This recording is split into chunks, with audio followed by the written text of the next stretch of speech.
Hello, hello, and welcome to Roots and Branches Adoption Stories. I'm Janet Munro. I'm a birth mother, I'm a storyteller, and I'm someone who believes that our roots shape us, but they do not have to define us.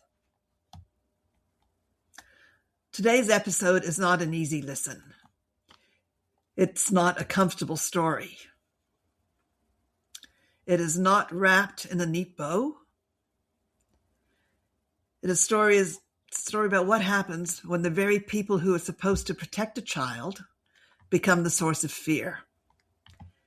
It's a story about what happens when rescue does not feel like rescue and when home does not feel like home. Our guest today lived a childhood marked by abuse, by removal, by foster care, and by adoption that brought more pain instead of healing. At just 16 years old, she believed the only way to escape her suffering was death by fire. She set her bedroom on fire. Imagine that level of desperation. Imagine feeling so trapped, so alone, that destruction felt like freedom. She was sent to juvenile detention. She spent a while in solitary confinement. And in a heartbreaking twist of reality, she felt safer there than she ever had in her own home. But this is not only a story about trauma.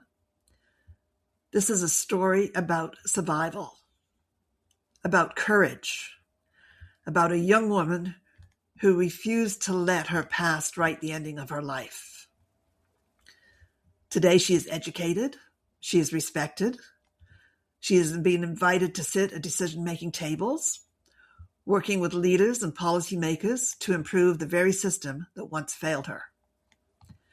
She is using her voice so that other children might never feel as alone as she once did.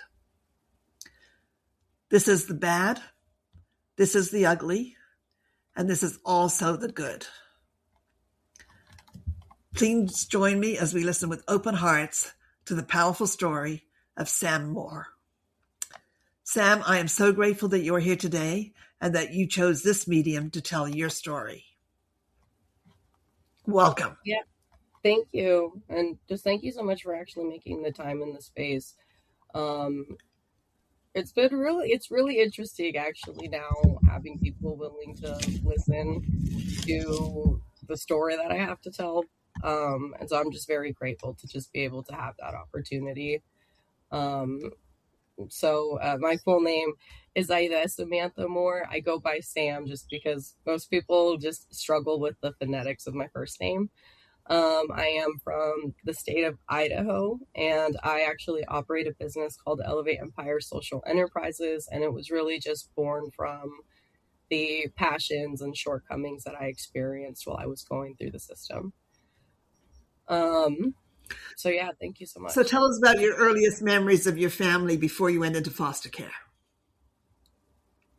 Yeah. So I think that's really interesting because when I talk a lot about my younger years in life, it's really a very chaotic,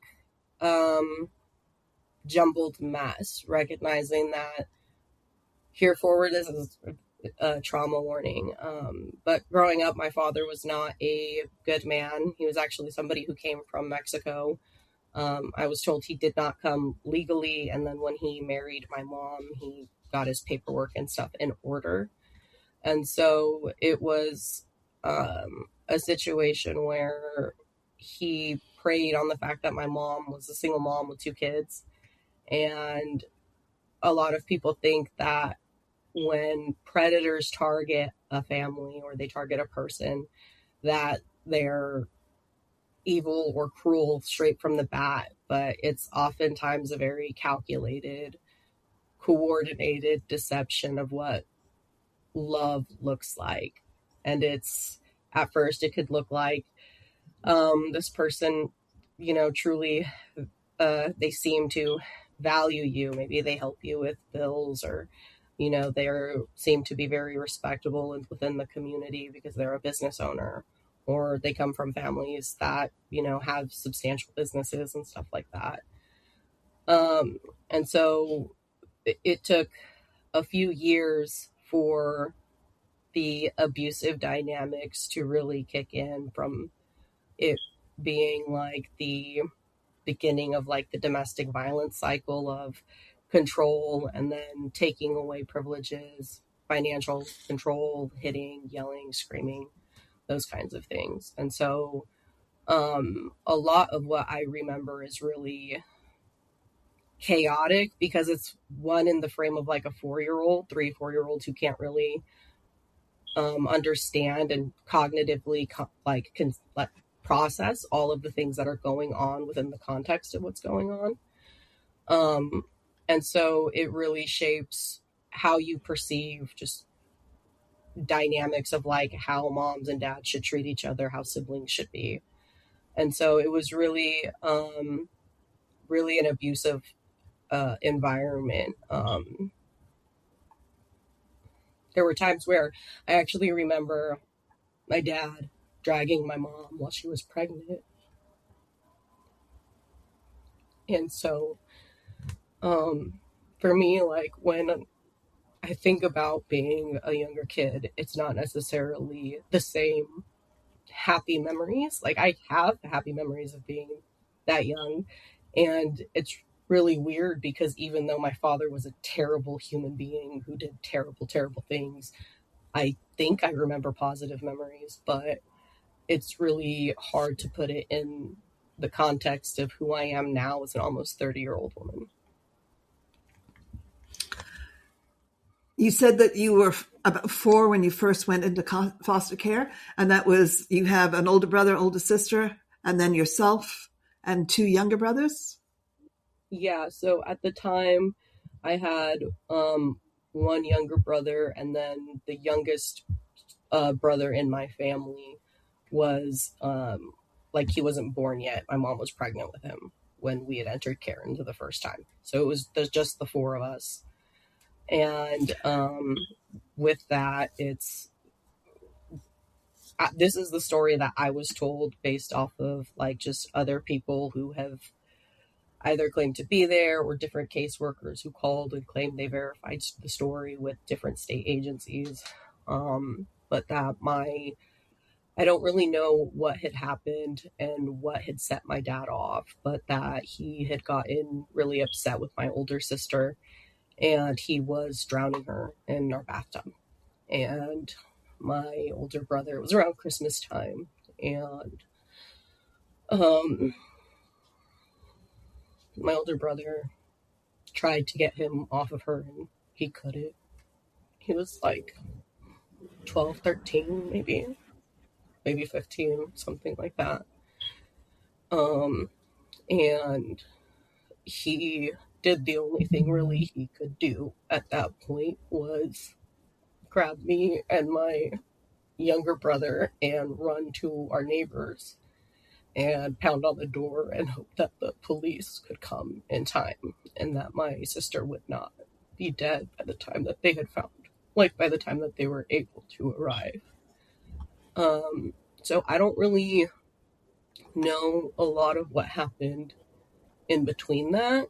Like I think I remember being separated and taken away, and I know I was in different like homes than my brother and my older brother and sister, because in Arizona they do more of group home type settings at the time. Like this was like early 2000s.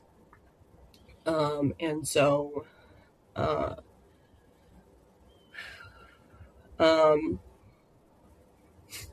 when when I was in care, I was in like a different group home with like other girls, and I actually remember like having a photo of my mom, and like that was something I had under my pillow, and I remember that. And I remember some other things of like going and being at the group home. Like there was one time I remember watching Cinderella Twist in Time. It was like, I can't remember if it was Cinderella 2 or 3, but we were watching it on the VHSs, and I distinctly remember this memory. And my brother was playing, my 2 little brothers were playing, and I remember talking to my mom, and she was telling me, I can't visit you anymore. And in my head, I thought she was telling me like she wasn't going to visit me anymore. She was never going to come back, right? Because I was like not understanding that the bus system did not work on the federal holidays. And my mom, like, she did it. She wasn't, I don't know if she didn't explain it, but that's all I thought. Like, I was like, oh my God, my mom's not coming back. So then I remember her coming back like 2 weeks later because she was using the bus system to come and visit us because she didn't have a car. And then I remember like coming and just crawling all over her and crying and just like, oh my God, you're back, Mommy, I miss you so much. Like, and my mom always was like, I'm surprised you remember that. Like, Mom, I was terrified. I thought you were leaving me there. Like, bro, what'd you think was gonna happen? So like, you did go back home after a while? yeah, so I was given back to my mom. I was told that my dad had actually fled the United States because he did not want to deal with the criminal repercussions of everything that had happened. And so like he fled the country, and he was in Mexico. And so it was actually like really crazy because like my mom and her family members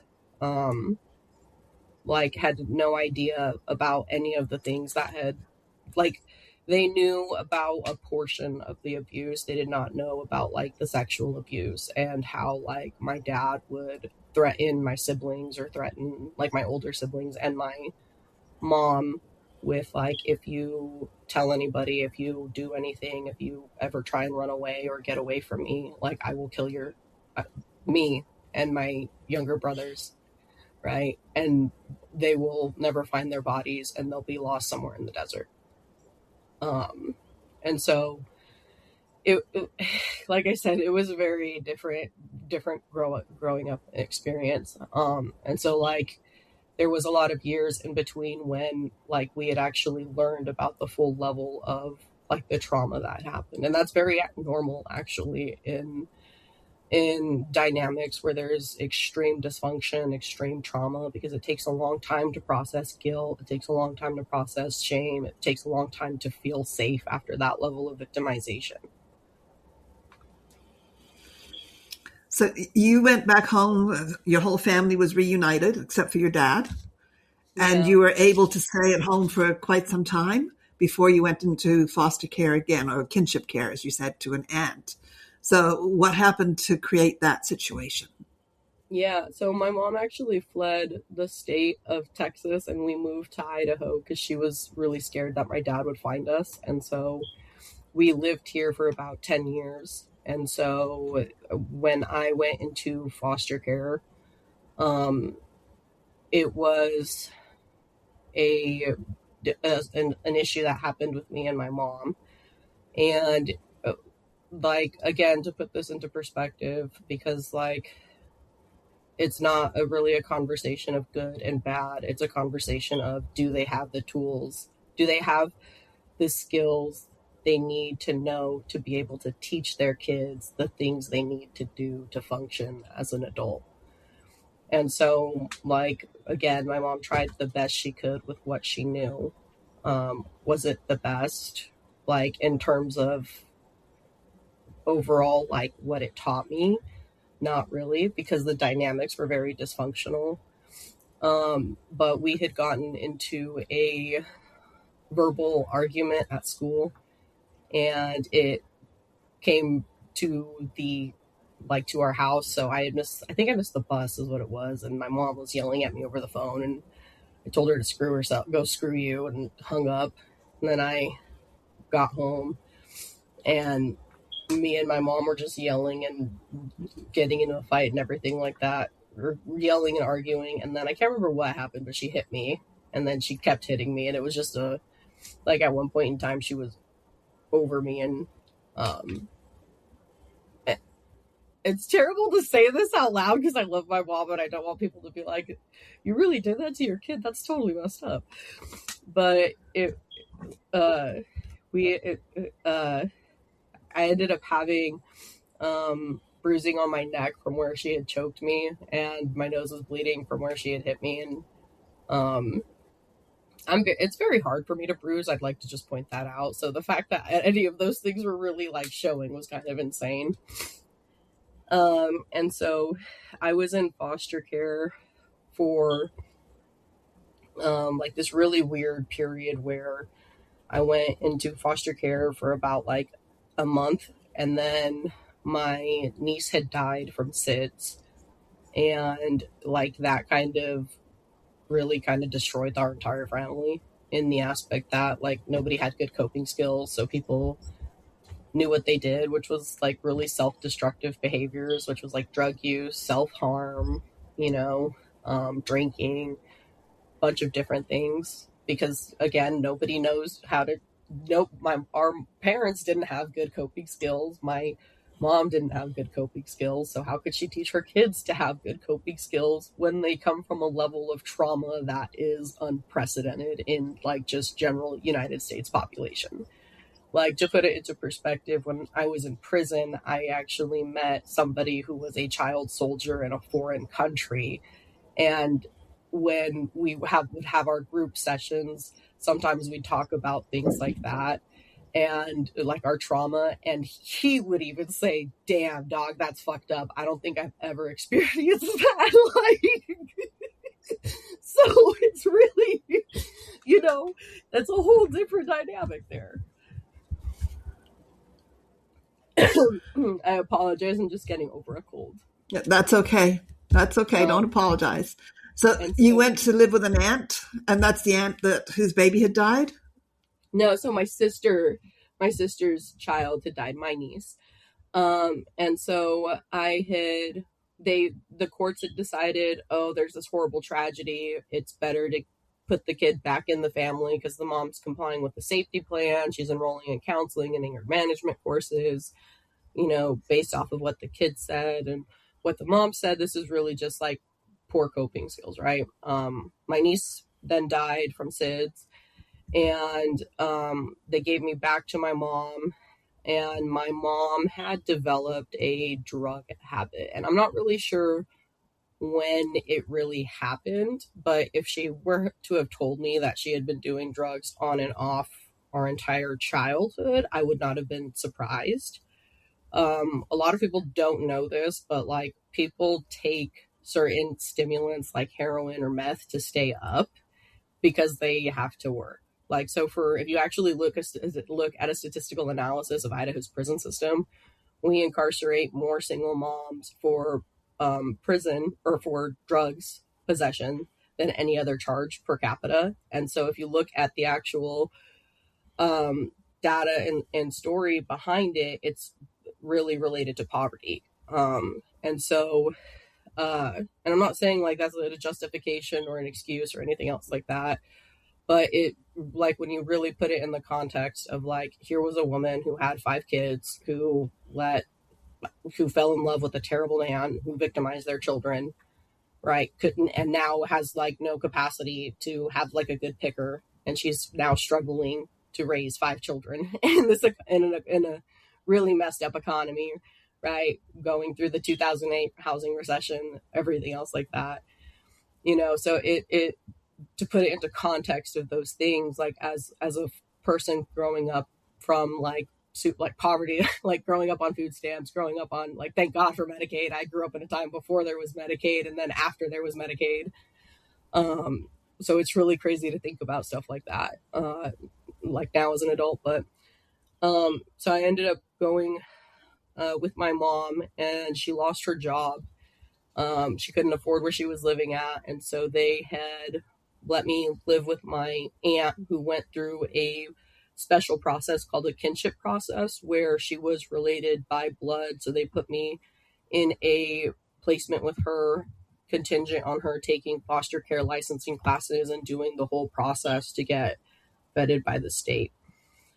To make a long story short, she wasn't following the rules. And I was removed from her custody. And during this time, so before I was removed from her custody, when I was like living with her during this time, my mom had my 2 younger brothers, and they would be going from like different, just different places.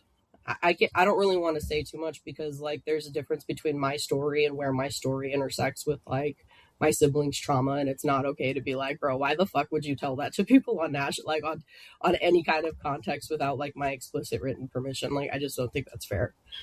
So my brothers would actually be with my mom. They were later declared in imminent danger because they had missed so much school, so it triggered like the truancy system, and that's how they went into care. And so they went into care with my adoptive parents as their foster placement providers, because my aunt did not have the space to take my two younger siblings. And then on top of that, like, again, all three of us were heavily traumatized children who were raised by parentified, like extremely traumatized children, right? Because like my mom was working, so my older brother and sister would be the ones watching us. So like, you know, so we really did. I wouldn't say we were bad kids at any way, shape, or form, but nobody really taught us how to interact with people. So we were really just like, if you made us mad, we would punch you, because that was literally like what we would see. Like I would grow up watching fistfights between different family members at different events and stuff like that, and that's just kind of how things operated within our family. And so it's kind of funny talking about family reunions, like or other things like that growing up. But anyway, so I was placed with my adoptive parents, or the parents who would later be my adoptive parents, when I was like 15, 14, 15, something like that. And then I was adopted by them. And then within that year, like a year after being adopted, I had tried to commit suicide. And like, just throwing this out there, like I set my bedroom on fire. I committed a crime. And even with there being like elements of coercion or manipulation or other things like that, I still did a very serious crime. Like I committed a very serious crime that could have harmed my siblings, that could have harmed other people. So it's like, I understand why I was put in prison, right? I just think that it's not fair that I was the only person who got in trouble that day. Because I wasn't the only one who broke the law. I was just the only one who went to prison. So like during this year where I was adopted, my parents, like my adoptive mom, really like flipped from how she acted. So before we were adopted and while we were in foster care, it was like, I love you, you're the best, da da da da da. And she would just be very attentive and very like do all of the things to make you feel like she was a trustworthy adult. And in the meantime, she would do things like to cause internal issues between me and my siblings. So like she would do things to cause us to fight with each other, so that way our bond would be kind of separated to cause more dysfunction. So we would be more reliant on her as that, you know, relationship thing. And she would do that with like all of the foster kids. And I don't really remember how this came about, but during this year that we were in foster care, I had found out that she had figured out a way to pass the federal background check system, like a loophole within the system itself. So if you run your name, it's tied to a specific first name, middle name, last name, and your social security number.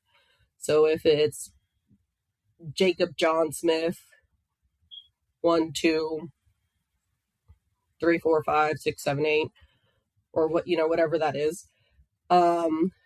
If you change your middle name and your last name and you have a driver's license that matches that, you can bypass the federal background check process, so long as they don't have the actual fingerprints. in the system. So it's so for me, this is what I was told and what I read and what I understood from documents that were contained in a filing cabinet in their house that my adoptive brother broke into, and then we all were reading all of the paperwork and stuff in there because we were all nosy, and that's what kids do. Like, we're like, oh, it's all locked up. And so the files, some of the files in there had to do with my adoptive dad's divorce with his first wife, Jody, and how he lost custody of his kids, Craig and Caitlin, or Connor and Caitlin, because Teresa, roughly 20 years ago in the state of Arizona, ironic enough, where, that's where I was in foster care. That's where she committed these crimes. She was charged with some really serious child abuse charges, and the allegations are that she would put her kids in like an outside dog kennel at night and like pour water on them as like a form of discipline, and she would do other things, and that there are allegations where she would like emotionally and mentally abuse the kids to the point that they needed like psychiatric and help, and she would shop around to other doctors to try and find somebody who would diagnose them with bipolar or whatever, and then she would get a social security check off of them. And okay, so how many children were in her care when you were there? So when I was there, it was me, my two younger siblings. There was Connor, which is my adoptive dad's son.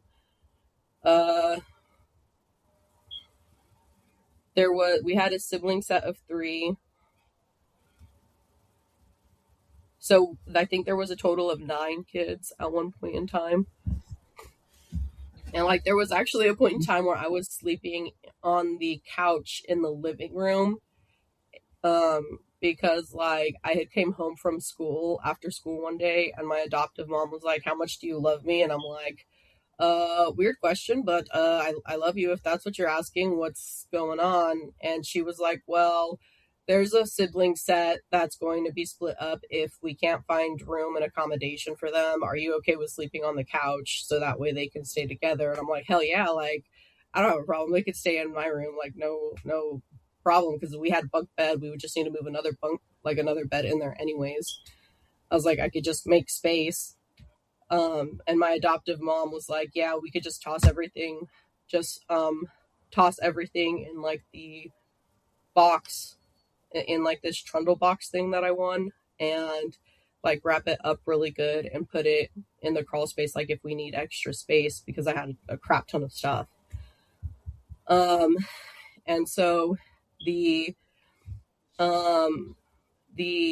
like I would sleep on the couch, and then it was funny because our grandma Alice actually like would be really upset with Teresa about the fact that she, like, I didn't feel like it was manipulation, because even if she didn't preface it with, "Did you love me?"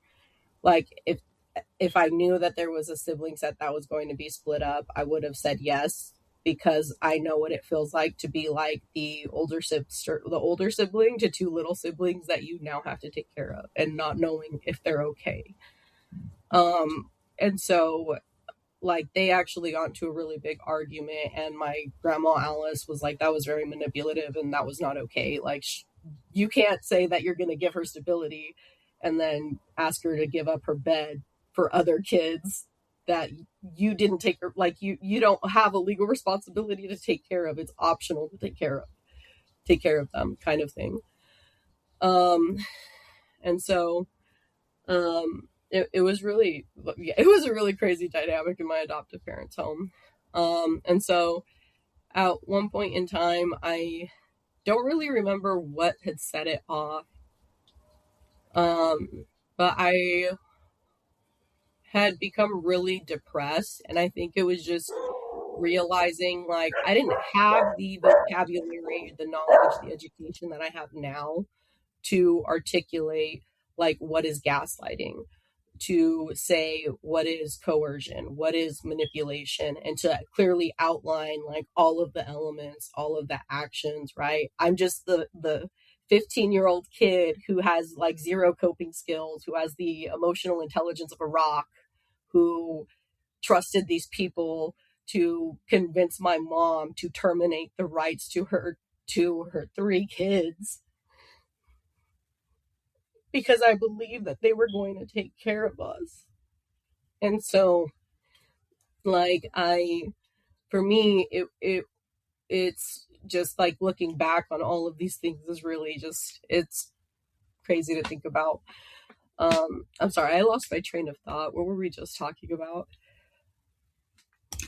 It's okay. It's okay. What led you to committing your crime? What got you so depressed that It was, put you in that space? I had been sexually harassed by my adoptive brother, and I don't know if it was him. I don't know if it was the medication I was taking. I don't know if it was somebody else, but I would like, I couldn't eat because I felt like somebody was drugging and like putting stuff in my food. And if it wasn't that, it was like my adoptive mom would make comments every time I ate or I worked out or I did something that I was like too beefy and too muscular for a woman. But then she'd see me eating food and she'd make comments about like, what goes through your hips or what goes through your lips will stick on your hips. Um, yeah, no, she was a savage, and she was like super overweight and all of this other stuff. So she was like, yeah, it was crazy. But so it was that, and I would at the time I was taking a medication, and the medication was for anxiety, and the doctor that described it to me made it seem like I could take 2 or 3 of these and not have like any issue, like, or maybe like 5 or 6 of them or something, because they were like, well, you're bigger and you've shown like a higher resistance to just like medication in general in the past. So you could probably have 5 or 6 of these without having any issues. And so I'd be like, oh, okay, I'm a 15-year-old kid. I have anxiety. I'm going to get to listen to the doctor. Take 6 of these meds. And I can't remember what the name of the medication was, but it would like if you took too much of it, it like caused your blood pressure to just drop, and your body, like, you eventually fall asleep, but like your body feels like there's weights attached to it. It's a really different kind of drugged feeling. I don't know how to explain it really outside of if you have significant blood pressure problems, you understand what it's like to have a really chaotic tanking episode. And like there would be times where I would wake up on my bedroom floor and I'd be naked, and I would have rug burns on my like elbows and my knees. There would be times where I would like go to bed fully clothed, and I it does, I don't remember getting up, but I do remember waking up with pain. And like I said, I don't know who it was, but I know at one point in time somebody actually had gone into my room and they had choked me while I was sleeping. And I remember waking up, and I had a knife in my bedroom at the time because of that, and because I knew some weird stuff was going on. But like when I would tell my adoptive mom, she would just be like, it's in your head, da da da da da, you're just traumatized and you have problems. And when this person was choking me, I don't know who it was, I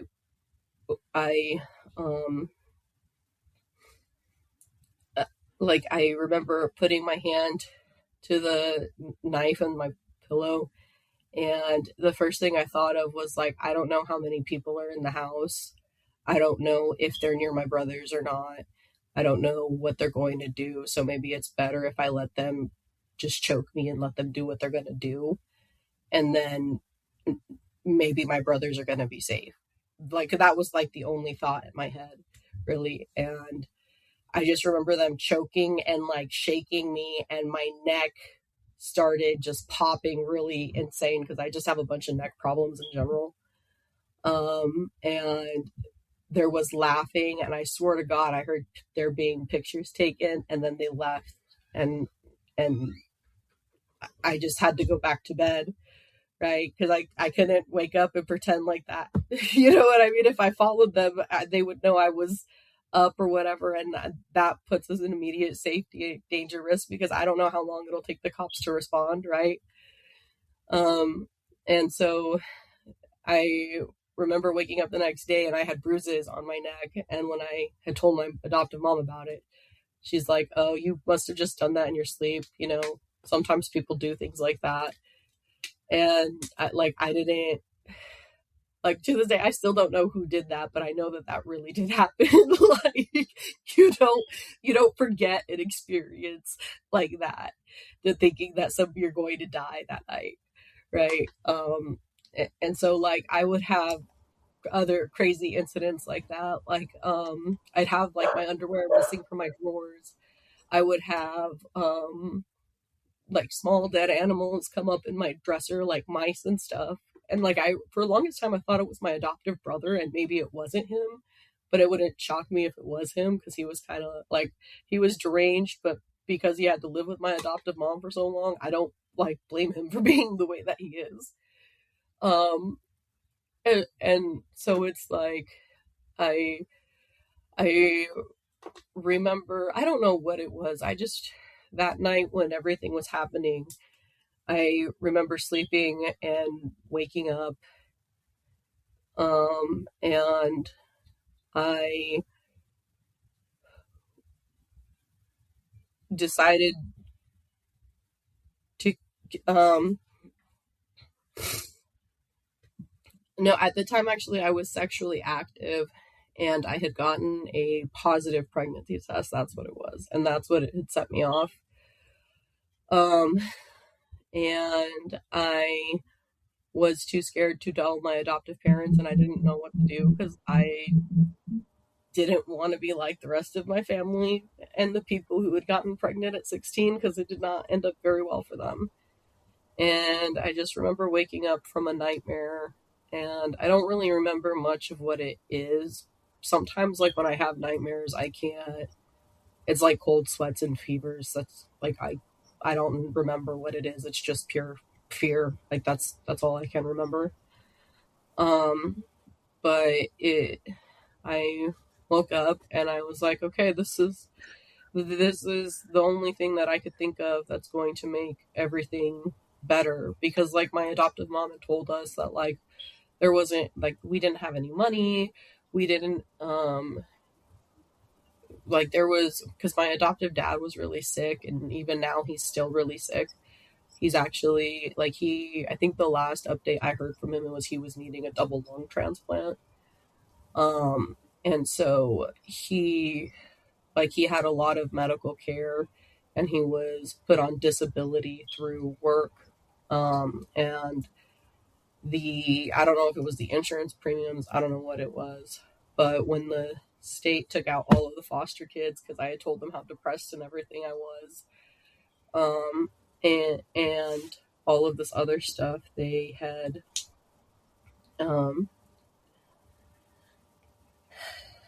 uh, they lost out on a lot of the money that they were getting from from the kids living there. And so I think that's really what caused a lot of the money problems in general. Um, and was just the fact that they were reliant on the foster kids bringing in all of the additional income, I guess you could say. Um, but for us, it was really weird, because, or like, at least for me, it was weird because she would make comments like, "Oh, I wish somebody would burn my house down," stuff like that, because then we could get the insurance money and do all of these other things. And Like, I remember at one point in time, we actually were in a conversation in the garage where she was like, if you're going to kill yourself, then at least you should make sure that, like, it benefits everyone in the family and all of this other stuff, so we don't have to get stuck paying for all of the bills after you. And, like, she didn't explicitly tell me to light the house on fire, but, like, all of the other comments were like, oh, okay, got it. Like, I don't know how to explain it. And I do laugh a lot because that's the only way I can deal with uncomfortable situations in any form of context. It's a maladaptive coping skill. I recognize that now as an adult, but sometimes that's the only thing you can do is laugh or cry, and I choose to laugh because crying's uncomfortable. Um, and so for me, I had poured gasoline in my bedroom, and I had lit a candle on fire, and like I don't know, like, some of the things that, like, what I do remember that night, I know, like, logically, just, like, they don't make sense. Like, details are very off, and it kind of, like, when I think back to that night, it's almost like the Beetlejuice background, like, where everything's, like, really wonky and discolored, and it doesn't make sense what I'm seeing when I look back on those times memory-wise, but it's almost like I'm staring at, like, a Pablo Picasso of that night and, like, walking through the movements. I don't know how to explain it outside of that. Did you want to die, or did you just want the pain to stop? I think both, in all honesty. Like, and it was really weird because I remember lighting a candle and putting it on the floor and then sitting on my bed and just waiting and thinking to myself, like, man, this is the only way I can really realistically think of, like, being a good sister and making sure that I can take care of my siblings and make sure that my brothers are going to be taken care of, because I don't know what to do. I told the social workers and they didn't believe me. I told the police and they didn't believe me when I told people about, like, how she tricked the federal background system. Like, nobody believed me. They thought I was dumb and I didn't understand the things that I was reading. And so, like, it didn't matter who I told because nobody would do anything.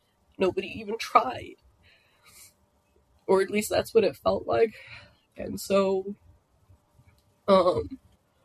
like, I just remember thinking, like, what's the point of trying and doing all of these things if, like, I have to still be here? If I can't leave because my brothers are here.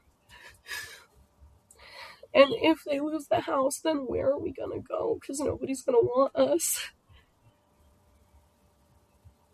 And so when I was thinking through all of these things, and this is gonna sound, like, really corny and really cheesy, but as I was waiting for, like, the candle to ignite the fumes and the gas, I heard God speak to me, and he said this was not the way.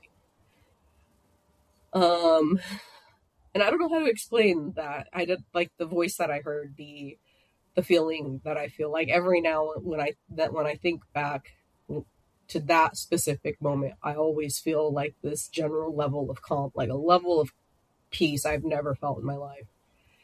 And it was, sorry. That's okay. A general level of peace that I have never felt at any point in time in my life. And so it was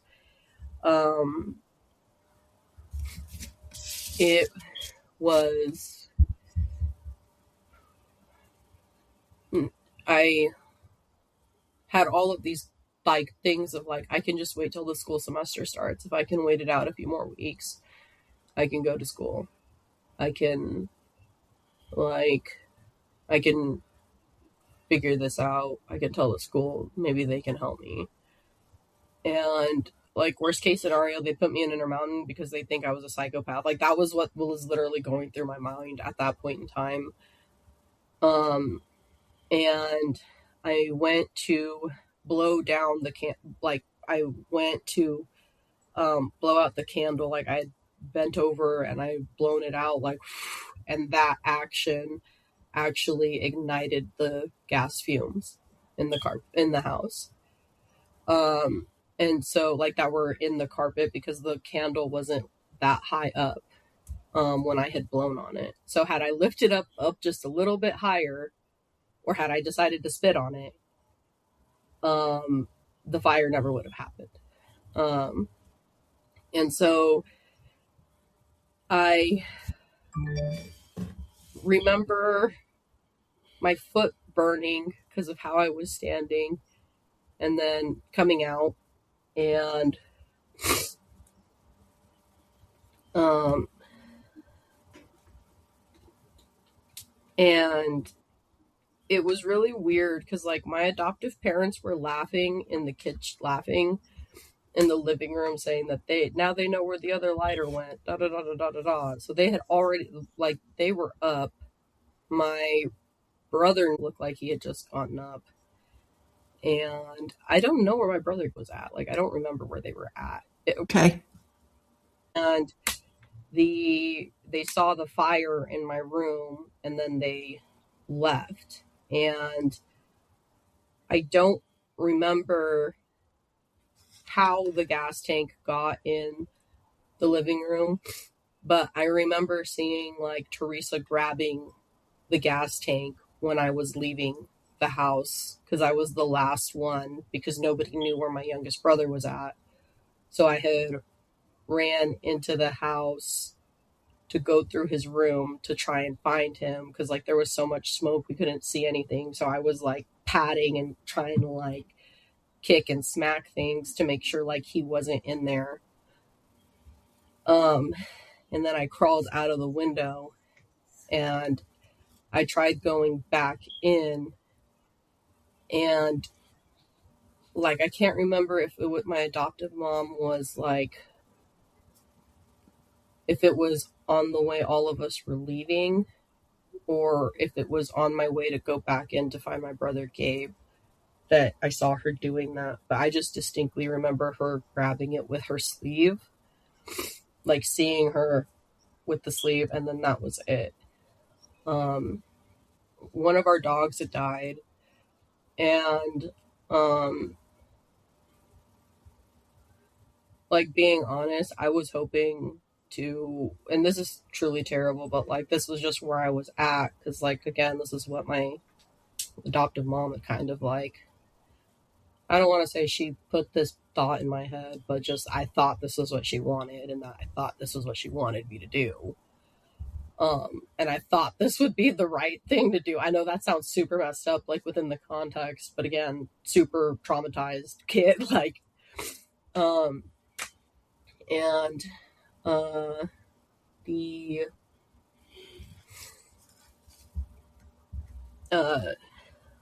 I went to the hospital for my feet, and then from there I went to Intermountain, um, which was insane because the way that they had decided and determined like a trauma or psychological assessment thing was kind of like not clinically serious. Like, to me, it didn't seem like those questions were consistent with what they should be asking, but that's besides the point. Standards change, I guess, in 10 years. But the they had done an assessment, and they put me in the in Intermountain afterwards, or I was something along those lines. I can't quite remember honestly how it happened, but I ended up going to Intermountain.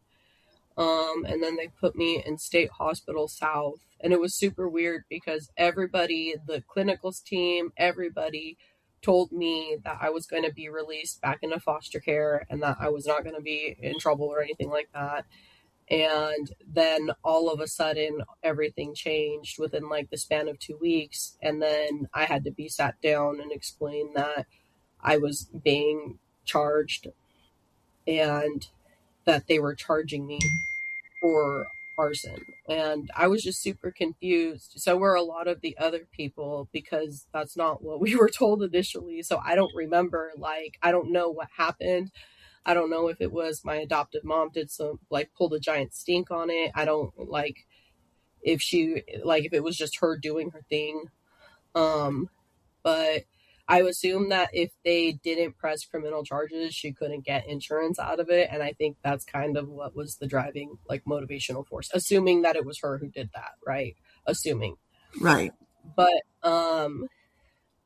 so when I went to the State Hospital South to the juvenile detention center, I was put in juvie, and there I went through the justice system. And I was tried and waived into the adult court system. And under federal regulations, there's this thing called the sight and sound separation. So they have to separate people who are charged as adults and adults from children. And if not, you get penalized with from the use of federal dollars.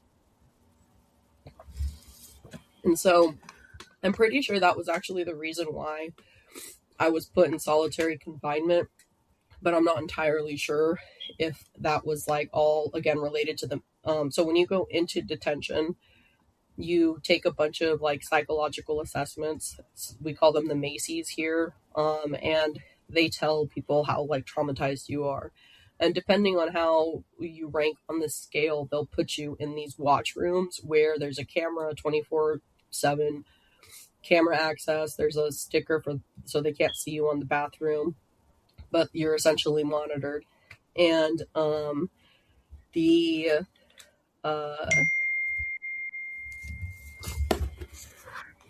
you're monitored.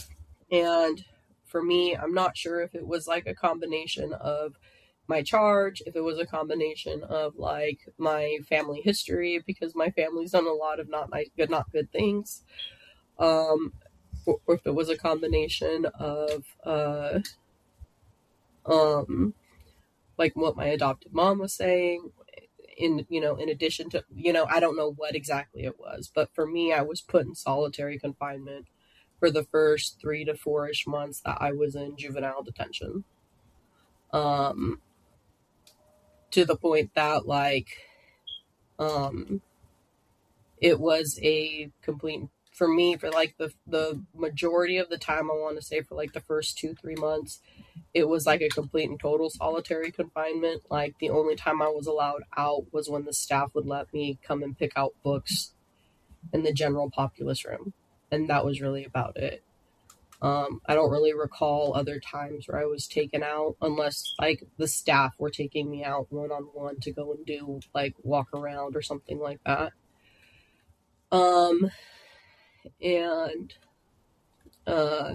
We had a clinician at one point in time, a clinician joined the facilities, and he was making it a point to go and talk to all of the kids that were in the facility that I was at, Southwest Juvenile Detention Center.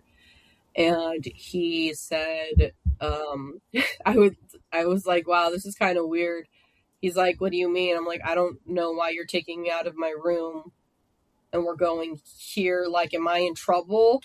And he was like, why do you think you're in trouble? I'm like, I'm not allowed out of my cell. That's what they told me. Like, and so I had to explain to him that I was I was effectively in solitary confinement, despite the fact that at this point in time, I had done absolutely nothing from all of the time I was in Intermountain, the State Hospital South, anything to indicate that I was an extremely aggressive, abusive, combative person, anything like that.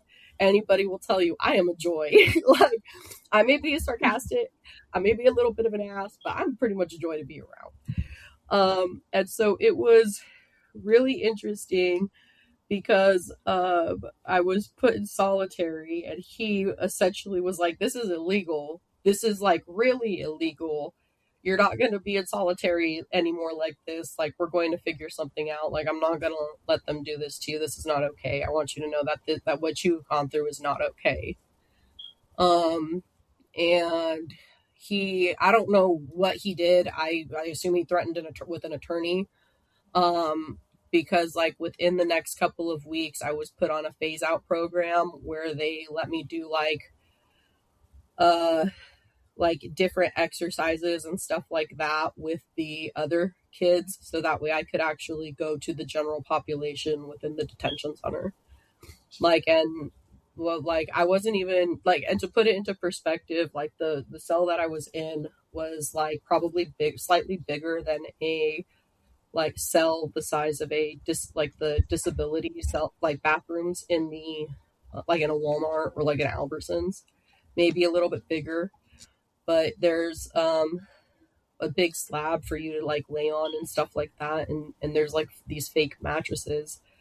But for me, like I think the only time I really remember that I can recall where I was let out before that clinician intervened, it was to have rec time, and the only rec time option I got was to be put into a smaller room, and I was given like a pack of cards, and I would play cards, and that was my recreation time.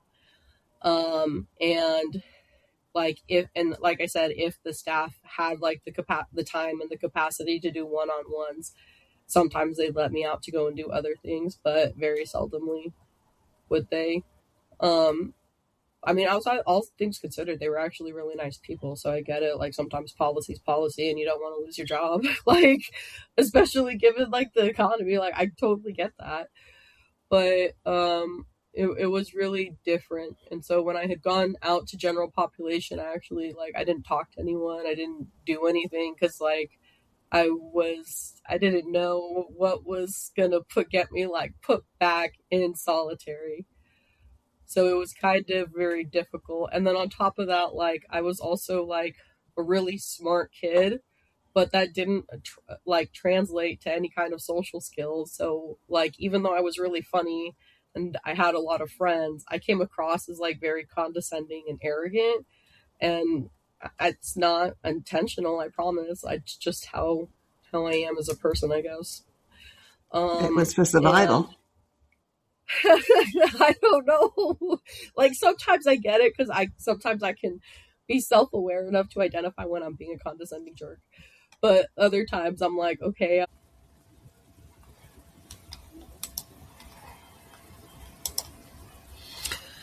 Some stories are too complex for one episode. This is one of them. As we come to the end of this part of Sam's story, it's hard to even find the right words.